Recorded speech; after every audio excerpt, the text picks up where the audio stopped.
আসসালামু আলাইকুম, welcome to Sharmili kitchen. আমার আজকের রেসিপি আমের রাজা কাশ্মীরি আচার।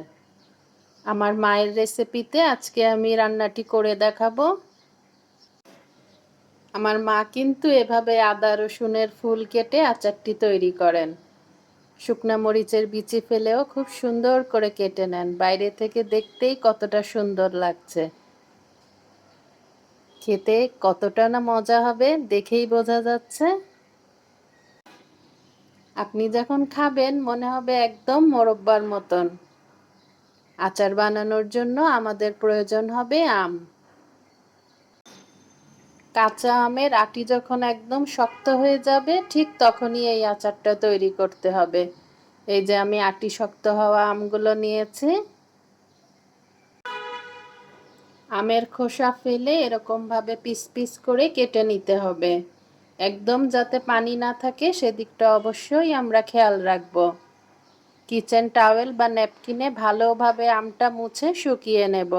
আমরা রেগুলার রান্নায় যে মরিচের গুঁড়োটা ব্যবহার করি সেই মরিচের গুঁড়াটা দিয়ে আমটা শুকিয়ে নেব। আমরা যদি রোদে দেই তাহলে 1 ঘন্টা শুকাবো, তা না হলে ফ্যানের বাতাসে আমরা শুকাবো। রোদে দিলেই ভালো হবে। রোদ যদি না থাকে অর্থাৎ আকাশ যদি মেঘলা থাকে তাহলে আমরা টেবিলে এভাবে ছড়িয়ে ফ্যানের বাতাসে আমটা ভালোভাবে শুকিয়ে নেব। রোদ্রে দিলে কিন্তু খুব বেশি শুকাবো না, তাহলে কিন্তু আমগুলা কুকড়িয়ে যাবে, রসালো ভাবটা আচারে থাকবে না। আমি আবারও বলছি, কাঁচা আমের সিজনের শেষের দিকে আমরা এই আচারটা তৈরি করব। অর্থাৎ আটি শক্ত হলে তখন আমরা এই আচারটা তৈরি করব। নিয়ে নিয়েছি একটি খালি পাত্র, দিয়ে দিচ্ছি 1/2 লিটার পরিমাণ পানি। আচার বানানোর ক্ষেত্রে আমরা অবশ্যই বড় পাত্র ইউজ করব এবং কাঠের চামচ ইউজ করব। এই যে আদা রসুন শুকনা মরিচ খুব সুন্দরভাবে কেটে নিয়েছি ফুলের মতন করে। এখানে আমাদের যা যা লাগছে সব গুছিয়ে নিয়েছি। চিনি, তারপরে আমরা ভিনেগার দিয়ে রান্নার যে মরিচের গুঁড়াটা আছে সেটা গুলিয়ে নেব। বড় বোতলের 1/2 বোতল ভিনেগার দিয়ে 2 চা চামচ মরিচের গুঁড়া গুলিয়ে নিচ্ছি। ঝালের পরিমাণটা আসলে যে যেমন পছন্দ করি সেই অনুযায়ী দেব। 2 চা চামচ ভরে ভরে লবণ দিয়ে ভিনেগারের মিশ্রণটা তৈরি করে নিচ্ছি। আমি কিন্তু এখানে 3 কেজি আমের আচারের জন্য 2 কেজি চিনি নিয়েছি। পানিটা ফুটে যাওয়ার পরে দিয়ে দিলাম শুকিয়ে রাখা আমগুলো।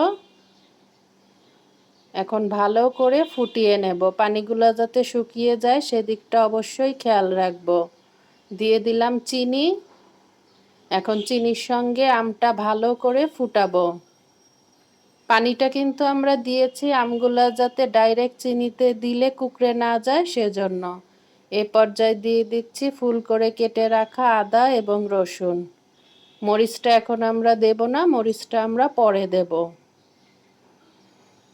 এখন ভালো করে আমটা রান্না করে নেব।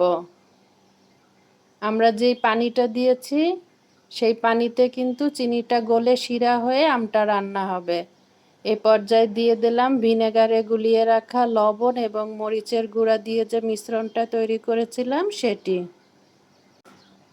চুলার জাল থাকবে মিডিয়াম, কারণ আমটা কিন্তু রান্না হতে হবে। এই যে আমটা ভালোভাবে ফুটিয়ে আমরা রান্না করে নিচ্ছি। 15 থেকে 20 মিনিট রান্না করব। আমি আচারটা রাত্রে রান্না করেছিলাম। এই যে এখন চুলা অফ করে দিচ্ছি। আজকের মতন আর কিছু করব না, ঠান্ডা করে ঢেকে রেখে দেব। ফিরে আসলাম পরের দিন সকালে। আমার কাছে চিনি একটু কম মনে হচ্ছিল, আরও সামান্য 1 মুঠ পরিমাণ চিনি দিয়ে দিলাম। এখন আচারটা আবার ফুটাবো। 2 স্টেজে আচারটা ফুটিয়ে নিলে আচারটা একদম মোরব্বার মতন হয়। এই পর্যায়ে দিয়ে দিলাম কেটে রাখা শুকনা মরিচের পাপড়িগুলা, অর্থাৎ বিচি ফেলে যে শুকনা মরিচ কেটে রেখেছিলাম সেগুলো। এখন 10 থেকে 15 মিনিট আরও কিছুক্ষণ মিডিয়াম জালে আমরা ভালোভাবে আচারটা রান্না করব। এই আচারটা কিন্তু রান্না করার পরে ঠান্ডা করে বোতলে রাখলে 2 থেকে 3 বছরে নষ্ট হবে না, ফ্রিজেও রাখতে হবে না। কাচের বোতলে আমরা অবশ্যই সংরক্ষণ করব এবং কাচের বোতলটা যেন শুকনা থাকে সেদিকটা অবশ্যই খেয়াল রাখব। এবং ভিজা চামচ কখনোই আচারে, যে কোনো আচারেই ভিজা চামচ আমরা ব্যবহার করব না। এভাবে যদি আমরা সংরক্ষণ করতে পারি তাহলে আমাদের আচার দীর্ঘদিন থাকবে। আমার মা যেভাবে তৈরি করেন A to Z সেভাবেই দেখানোর চেষ্টা করেছি। আশা করছি আপনাদের ভালো লাগবে। আল্লাহ হাফেজ। আসসালামু আলাইকুম।